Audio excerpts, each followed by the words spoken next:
ಬದುಕಬೇಕೆಂದಿರುವ ನೀನು ಇಂದ ಅದೇ ಹುಲಿಯ ಕೈಗೆ ಸಿಕ್ಕು ಬಿಟ್ಟೆ ಅಲ್ಲಲೇ ಮಗನೇ. ಸುಮ್ಮನೆ ನನ್ನ 20,000 ಕೊಟ್ಟು ಬಿಡುವೆಯೋ ಇಲ್ಲ ಸಹಿ ಹಾಕಿ ಹೋಗುವೆಯೋ? ಇಲ್ಲ ಇಲ್ಲ ಇಲ್ಲ, ಸಾಧ್ಯವೇ ಇಲ್ಲ.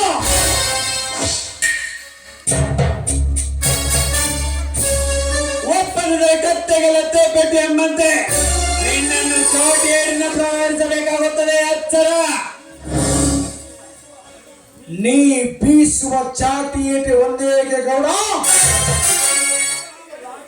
ನೀ ಲಾಠಿ ಪ್ರಾಣ ಮಾಡಿದ್ರು ಕೂಡ ಹೆದರುವುದಿಲ್ಲ. ಈ ಶಿವಣ್ಣ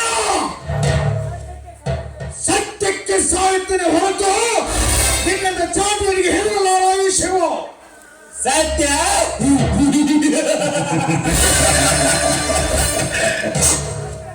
ಸತ್ಯ ಹರಿಶ್ಚಂದ್ರನ ಮೊಮ್ಮಗನೇ. ಸತ್ಯ ಹರಿಶ್ಚಂದ್ರನ ಕಾಲದಲ್ಲಿ ಸತ್ತು ಹೋಗಿದೆ ಆ ನಿನ್ನ ಸತ್ಯ. ಧರ್ಮರಾಯನ ಕಾಲದಲ್ಲಿ ಸತ್ತು ಹೋಗಿದೆ ಆ ನಿನ್ನ ಧರ್ಮ. ಈಗ ನಿಮ್ಮಂತ ಸೊಕ್ಕಿನ ಕೊಂಡಿಗಳನ್ನ ಸೀಳಿ ಹಾಕಿ ರಕ್ತ ಹೀರುವ ಕಾಲ ಬಂದಿದೆ. ಕಾಲಕ್ಕೆ ತಕ್ಕಂತೆ ನಿಮ್ಮನ್ನು ಕುಣಿಸಿದಾಗಲೇ ತಿಳಿಯುವುದು ನಿಮ್ಮಂತವರ ಬಣ್ಣ.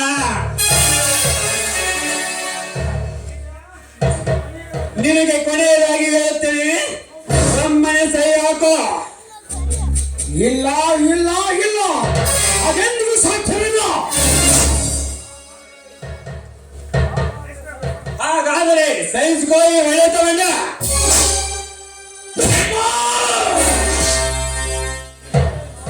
ಇಷ್ಟೇನೋ ನಿನ್ನ ಪೌರುಷ. ಈ ರೀತಿ ಕಟ್ಟಿ ಹೊಡೆಯುವ ಕೆಲಸ ಸೀರುಟ್ಟ ಹೆಂಗಿಸು ಮಾಡ್ತಾರೆ.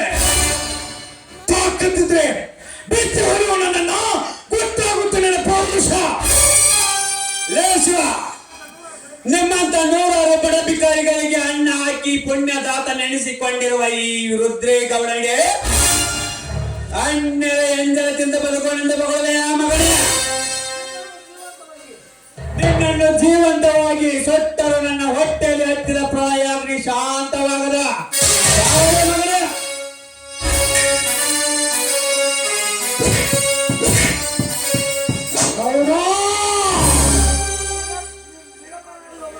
ನಿರಪರಾಧಿ ಒಬ್ಬ ರೈತನ ರೀತಿ ಕಟ್ಟಿ ಹೊಡ್ತಾ ಇದೆಯಲ್ಲ, ನಾಚಿಕೆ ಹಿಡಿಸಿ ಜನ್ಮಕ್ಕೆ. ಲೇ ಶಿವ, ಸುತ್ತ 25 ದೊಡ್ಡದಲ್ಲಿ ಎಣಿಸಿಕೊಂಡಿರುವ ಈ ಪುಂಡ ರುದ್ರೇಗೌಡರಿಗೆ ಹೇಳಿ ಗಂಡಸೆಂದು ಬಗಳವೆ ಆ ಮಗನೇ. ನನ್ನ ಮಾತಿಗೆ ಎದುರು ವಹಿಸಿದ್ರೆ ನಿನ್ನನ್ನು ಕೊಂಡಿಟ್ಟು ಕೊಲ್ಲಬೇಕಾಗುತ್ತದೆ. ಎಚ್ಚರ.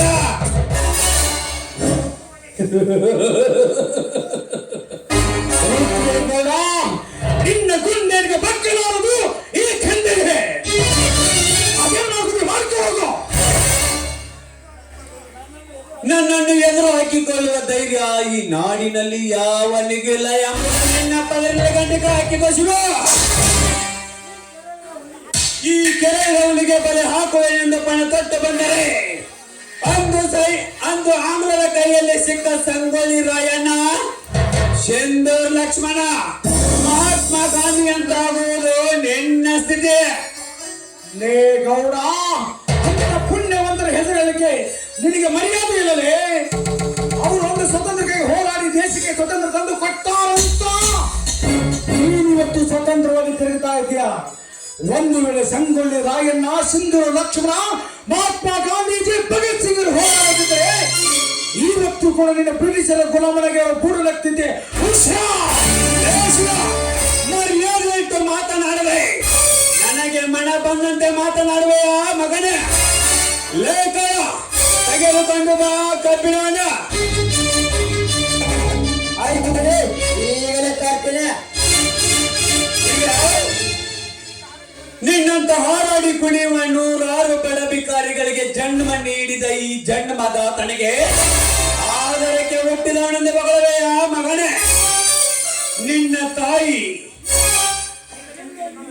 ಹಿಂದೆ ನೀ ಹುಟ್ಟಿದ ಕಾಲದಲ್ಲಿ ಆಹಾರವಿಲ್ಲದೆ ಬಾಣಂತಿಯಾದ ನಿನ್ನ ತಾಯಿ ನಿನ್ನ ಶ್ರೀಮಂತರಿಗೆ ಸೆರಗು ಹಾಸಿದ್ದು ಮರತೆಯ ಕಥೆ. ಗೌಡ ನನ್ನ ಹೆತ್ತ ಮಾತಿಗೆ ಸಾಲಿನಿಂದ ಮಾತಾಡಿದ ಪೋಳಿ ಮಗನೇ, ನನ್ನನ್ನು ಕಟ್ಟಿ ಹಾಕಿ ಅಪಮಾನ ಮಾಡೋದಕ್ಕಿಂತ ನಿನ್ನ ಶೂರತನ. ನಿನ್ನನ್ನು ವಿಳೆ ತಂದಿದ್ದು ನಿನ್ನ ಸೂರತನ ನೋಡುವುದಕ್ಕಲ್ಲ ಶಿವ್ಯ, ನಿನ್ನ ಕೈ ಚರ್ಮ ಸುಲಿಯುವುದಕ್ಕೆ. ಲೇಖ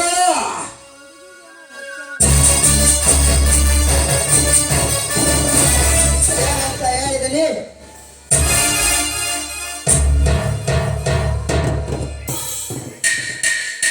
ಲೇ ಶಿವ, ಸುಮ್ಮನೆ ನಾ ಹೇಗಂತೆ ಸೈ ಹಾಕಿ ಹೋಗುವೆಯೋ ಇಲ್ಲ ನಿನ್ನ ಮೈ ತುಂಬ ಬಯಸಿಕೊಳ್ಳಲೆಯ. ಗೌಡ, ಈ ಮತ್ತೆ ಚಿತ್ರ ಹಿಂಸೆ ಕೊಟ್ಟರು ಕಡ ನನ್ನ ಶರೀರದಲ್ಲಿ ಕೊನೆ ಉಸಿರಿರುವವರೆಗೂ ನಾನು ಅವ್ರಿಗೆ ಒಪ್ಪೋದಿಲ್ಲ, ಒಪ್ಪಕ್ಕೆ ಸಾಧ್ಯವೇ ಇಲ್ಲ. ನನಗೆ ಚಿತ್ರ ಹಿಂಸೆ ಕೊಡ್ತಾ ಇದೀಯಾ? ಈ ವಿಷಯ ನನ್ನ ತಮ್ಮ ಶಕ್ತಿಗೆ ಏನಾದ್ರೂ ಗೊತ್ತಾದ್ರೆ ನಿನ್ನ ಓಲಾಡ್ಸಿ ಕರೀತಾನೆ ಮಗನ. ಲೇ ಶಿವ, ನಿನ್ನ ತಮ್ಮನನ್ನು ಜೀವಂತವಾಗಿ ಬಿಟ್ಟರಲ್ಲವೇ, ಅವನು ನನ್ನ ಋಣ ತೆಗೆಯೋದು. ಬ್ರಹ್ಮನ ಹೆದರಿಕೆ ನನಗಿಲ್ಲವೆಂದಾಗ ಜಗಜ್ಜಿತ್ ನಿನ್ನ ತಮ್ಮನ ಬಾ ನನ್ನ ಚಪ್ಪಲಿಗೆ ಸಮಾನ. ಏಯ್! ನನ್ನ ಶೂರ ತಮ್ಮನಿಗೆ ಅಪಮಾನಿಸಿ ಮಾತಾಡ್ತೀರೋ ಸೊಕ್ಕಿನ ಸೋಳೆ ಮಗನೇ ಗೌಡ. ಏಯ್! ನೀನು ಹುಲಿನ ಚಿತ್ರದಲ್ಲಿ ನೋಡಬಹುದು, ಸಿನಿಮಾದಲ್ಲಿ ನೋಡಬಹುದು, ಆದ್ರೆ ಸ್ಟೇಜ್ ಟೈಗರ್ ನನ್ನ ತಮ್ಮ ತಂದೆ ಬರ್ತಾನೆ ಮೊದಲಿರುವ ಕೋಣದ ಹಾಗೆ. ಆ ಕೋಣಕ್ಕೆ ತಕ್ಕಂತೆ ನಿರ್ಮಿಸಿರುವೆ ಹಠಮಾರಿ ಎಂಬ ಖಡ್ಗವನ್ನ. ಈಗ ಈ ಕೋಣಕ್ಕೆ ತಕ್ಕಂತೆ ನಿರ್ಮಿಸಿರುವೆ ಈ ಕಾಯಿದ ಕಬ್ಬಿಣವನ್ನ. ನಾಳೆ ಮಗನೇ ಹೇಳೋದನ್ನ.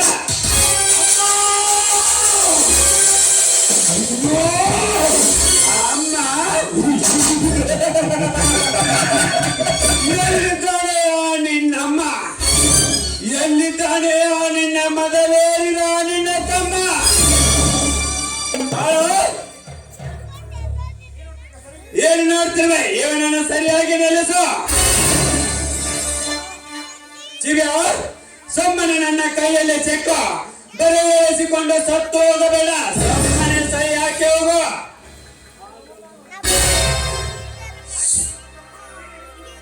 ಹಾಗೆ ಸೈ ಮಾಡಿ ಹೋಗಲಿಕ್ಕೆ ನಾನು ಹೇಳಿಯಲ್ಲೇ ಗೌಡ, ಸೈ ಮಾಡಕ್ಕೆ ಸಾಧ್ಯವೇ ಇಲ್ಲ. ಸಿಕ್ಕಂತೆ ಕುರಿ ಹಾಡುಗಳು ಸೊಕ್ಕೆದ್ದು ಬೆಳೆದಿರೋ ನನ್ನ ತಮ್ಮ ಬಂದ ನಿನ್ನ ಕೊಂಚ ಹಾಕಿ ಬಿಡ್ತಾನೆ. ಸುಮ್ಮನೆ ಬಿಟ್ಟು ಹೋಗಿಲ್ಲಿಂದ. ಎಚ್ಚರ, ನನಗೆ ಎಚ್ಚರ ಹೇಳುವ ಹೊತ್ತು ಸೋರೆ ಮಗನೇ. ನಿನ್ನ ತಮ್ಮನನ್ನು ಜೀವಂತವಾಗಿ ಬಿಟ್ಟರಲ್ಲವೇ, ಅವನು ನನ್ನ ಋಣ ಕಡೆಯೋದು.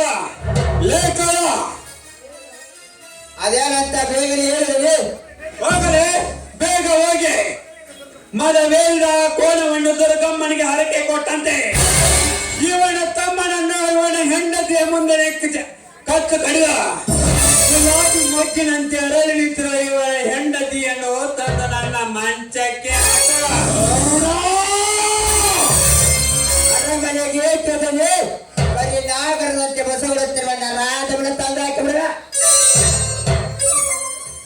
ಸಕ್ಕಂತೆ ಎಂದು ಬರೀ ಹಾಲು ಕುಡಿದ ಕಚ್ಚದ ಬೆಳೆಸಿ ತಿರುಗುತ್ತಿರುವ ಕೋಣವನ್ನು ಸಕ್ಕಂತೆ ತೊಂಡರಿಸ. ಆ ಕೋಣದ ಹಕ್ಕಿಗಳನ್ನು ತಂದು ನಿಮ್ಮ ಮನ ತೃಪ್ತಿ ಪಡಿಸಿದ್ರೆ ನನ್ನ ಹೆಸರ ಕತರ ಕಾಲನೇ ಅಲ್ಲ. ಸುಮ್ಮನೆ ನನ್ನ ಕೊಂಡು ಬಿಡೋ. ಅಂತ ಕೆಟ್ಟ ದೃಶ್ಯವನ್ನು ನನ್ನ ಕಣ್ಣಾರೆ ನೋಡಲಾರೆ.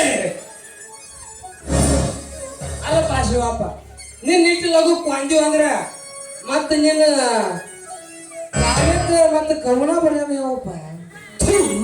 ಸೋಳೆ ಮಗನೇ ಶಕ್ತಿ, ಉಚ್ಚ ಬ್ರಾಹ್ಮಣ ಕುಲದ ಹುಟ್ಟಿ ಇಂಥ ನೀತಿ ಕೆಲಸ ಮಾಡ್ತಾ ಇದೆಯಲ್ಲ. ಲೇ ನಿನಗೂ ಒಬ್ಬ ಮಗಳಿದ್ದಾಳೆ. ಆ ಸುಂದರಿಯನ್ನು ತಂದು ಹಾಕೋ ಈ ಗೌಡನಿಗೆ ಗೊತ್ತಾಗುತ್ತೆ ನನಗೆ.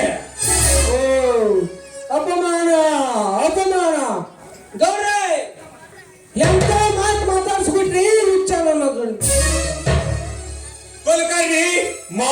ಮಾತು ಬೆಳೆಸುತ್ತಾನೆ ಅಂತಾರೆ ನಮ್ಮ ಕಾರ್ಯ ಎಂದು ಕೈಗೂಡಲಾರದು. ಮರ್ಯ ಸರಿಯಾಗಿ ಹಿಡಿದಿಲ್ಲ ಮಗನನ್ನ. ನನ್ನ ಮೇಲೆ ಕಣ್ಣಿಟ್ಟ ಇವನ ಕಣ್ಣನ್ನು ಕೆತ್ತ ಬಿಡೋಣ.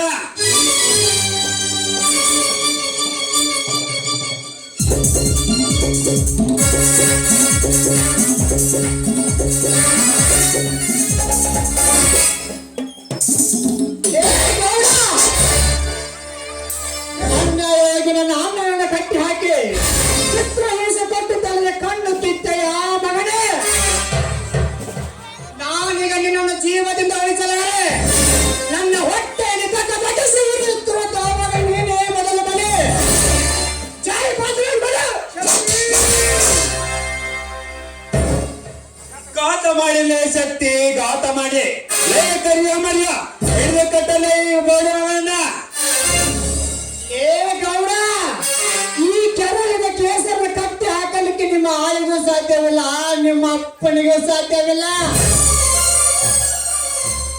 ಏನಲ್ಲಿ ಗೌಡನ ಎಂಜಲ ತಿಂದು ಕೊಪ್ಪು ನಿಂತ ನಾಯಿಗಳೇ, ಅರೆಯದ ಹುರುಪಿನಲ್ಲಿ ಹಣದ ಆಸೆಗಾಗಿ ಕರತೆಯಾಗಿ ನಿಮ್ಮ ತಂಗಿಯರನ್ನು ಇವ್ರಿಗೆ ಸೆರೆಗೆ ಹಾಸಿದ್ರಲ್ಲ. ನೀವಂತ ಹೇಳಿಕೊಂಡು ಮಕ್ಕಳು ಹುಟ್ಟಿದ್ರಲೇ ನಮ್ಮ ತಾಯಿ ನಾಡಿನಲ್ಲಿ. ಈಗ ಏನು ಅರಿಯವನ ಅಣ್ಣವನ್ನು ಕಟ್ಟಿ ಹಾಕಿ ಚಿತ್ರ ಹಿಂಸೆ ಕೊಟ್ಟಿದ್ದ ಕಣ್ಣ ಕಿತ್ತಿದ್ದ ನಾಳೆ ನಾನೀಗ ನಿಮ್ಮಿಬ್ಬರನ್ನ ಹಾಗೆ ಬಿಡುವುದಿಲ್ಲ. ನಿಮ್ಮ ಇಬ್ಬರ ಎದೆಗಂಡಿಗೆಯನ್ನು ಸೇರಿ ಹಾಕಿ ಬರುವ ಬಿಸಿ ರಕ್ತವನ್ನು ಗಡ್ಡೆ ಕೊಡಿಯೋ. ಈ ಗೌಡನ ಮನೆ ಬಾಗಿಲಿಗೆ ಕಚ್ಚಿ ಕಾಟದಿದ್ದರ ನಾನು ಶಕ್ತಿ ಅಲ್ಲದ ಕೇಕೆ ಹಾಕಿ ನಗಲಿ ಸಮಾಜ. ಜೈ ಬಜರಂಗ್ ಬಲ.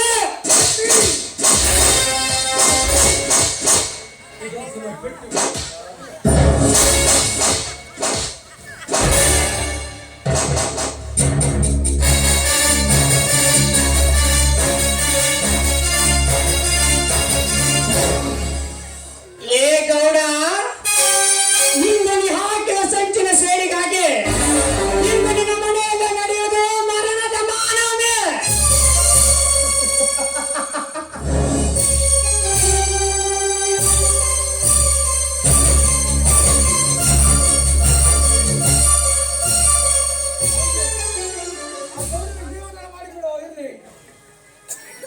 ಒಂದ್ಸಲ ಜೀವನ ಮಾಡಿದ್ರೆ ಇರಲಿ. ಅಣ್ಣ, ಇನ್ನೂ ತೃಪ್ತಿ ಆಗಿಲ್ಲ ನನ್ನ ಮನಕ್ಕೆ. ಶಕ್ತಿ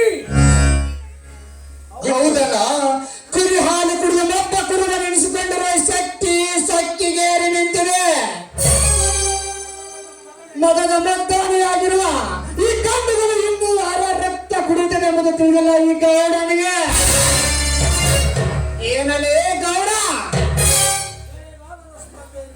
ಬೆಳಗಾವಿಯ ಸ್ಪರ್ಧೆ ಸೇರಿಗಾಗಿ ನನ್ನ ಗೂಡುಗಳ ಬಂದು ಇಟ್ಟು ಸಾವಿರ ಹಣ ಕೊಟ್ಟಂತೆ ಮಾಡಿ ಇಡೀ ಆಸ್ತಿಗೆ ಕೈ ಹಾಕಿದೆ. ಪಂಚಾಯತ್ ಪ್ರಮುಖರನ್ನು ಹೆದರಿಸಿ ಊರಿನ ಹಣ ಎತ್ತಿ ಮಾಡಿ ಮೇಲೆ ಮಾಡಿ ಕಟ್ಟಿಸಿಕೊಂಡೆ.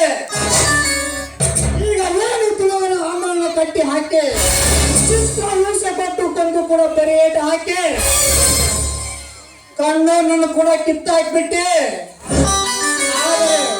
ಆ ರಕ್ತ ಸೇಡಿಗಾಗಿ ಬಿಡಿ ಹೋಗ್ತಿದೆ ನನ್ನ ಸೇಡಿನ ಪ್ರಯಾಗಣೆ. ಲೇ ಗೌಡ, ಮುಗಿಯಿತು ನನ್ನ ಅಂಶ. ಇದೊಂದ್ಸಾರಿ ಜೀವದಾನ ಮಾಡಿಬಿಡು. ಇವನ ರಕ್ತ ಹೀರಿ ಪ್ರಾಣ ತೆಗೆದಾಗಲೇ ಸಿಗುವುದು ನನಗೆ ಗೊತ್ತು. ಹೇಳಮ್ಮ, ಯಾವ ರೀತಿ ಓಡಾಡಿಸಿಕೊಂಡು ಹಾಕಲು ಈ ಬೇಟೆಯನ್ನ? ನಮ್ಮ ಗೂಡಿಗೆ ಬೆಂಕಿ ಇಟ್ಟವನ ತಲೆ ಕಡಿದು ಹಾಕಲು ಇಲ್ಲ, ನನ್ನ ಅಣ್ಣನ ಕಣ್ಣು ಕಿತ್ತವನ ಕಟ್ಟ ಕೈಯನ್ನು ಕತ್ತರಿಸಿ ಹಾಕಲು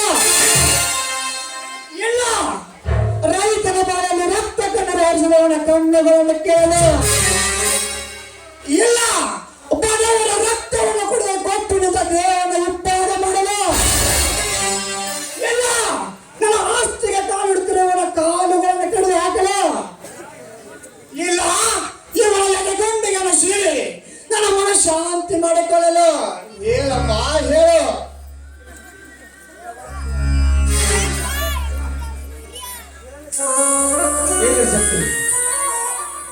ಇದೊಂದು ಸಾರಿ ಜೀವದಾನ ಮಾಡಿಬಿಡು.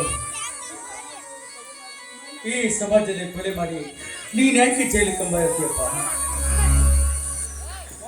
ಎಂತ ಗಾತ್ ಮಾಡ್ಬಿಟ್ಟೆ ನಾ, ಎಂತ ಗಾತ್ ಮಾಡ್ಬಿಟ್ಟೆ. ನಿನ್ನ ಕಣ್ಣು ಕಿತ್ತಿಸಿದನಾಗಿದ್ದರೂ ಏನು ಲಾಭ? ತಮ್ಮನಾಗಿ ಹುಟ್ಟಿ ಬಂದು ಏನೂ ಸಾರ್ಥಕವಾಗಲಿಲ್ಲ. ನನ್ನ ನನ್ನ ತಮ್ಮ ಗಂಡನ ಪುಟ್ಟನೆಂದು ಹೇಳಿದ ನೀನು, ನಿನ್ನ ಮಾತಿಗೆ ನಾನು ಶಂಡವಾಗಿ ಬಿಟ್ಟೆ ಅಲ್ಲ. ಬೇಡ ಶಕ್ತಿ, ದಯವಿಟ್ಟು ಹಠ ಮಾಡಬೇಡು. ನಿಮ್ಮ ಅಣ್ಣ ಹೇಳಿದ ಹಾಗೆ ನಡ್ಕೋ. ನಡೆ ಮನೆಗೆ ಹೋಗೋಣಪ್ಪ. ಇಲ್ಲವ, ಅಣ್ಣನ ಕಣ್ಣು ಕಿತ್ತಿಸಿದ ನಾನೆಂತ ಹುಟ್ಟ ಬರಲಿ ಅಮ್ಮ ಮನೆಗೆ. ಆ ಚಾಂದನಿಯದ ಗಂಡಿನ ಸೀರೆ ಅವನ ಗುಂಡ ತೆಗೆದು ನಾನು ಮನೆಗೆ ಬರ್ತಾರೆ. ಇಲ್ಲಿ ಬಾರ ಹೋಗೋಣ. ಹಿರಿಯರ ಮಾತಿಗೆ ಒಂದು ಮೀರಬಾರ್ದು. ನನಗೆ ಯಾಕೋ ಧೈರ್ಯ ಬರ್ದಂತಿದೆ. ಮೊದಲು ಬಣ್ಣನಿಗೆ ಆಸ್ಪತ್ರೆ ಕರ್ಕೊಂಡು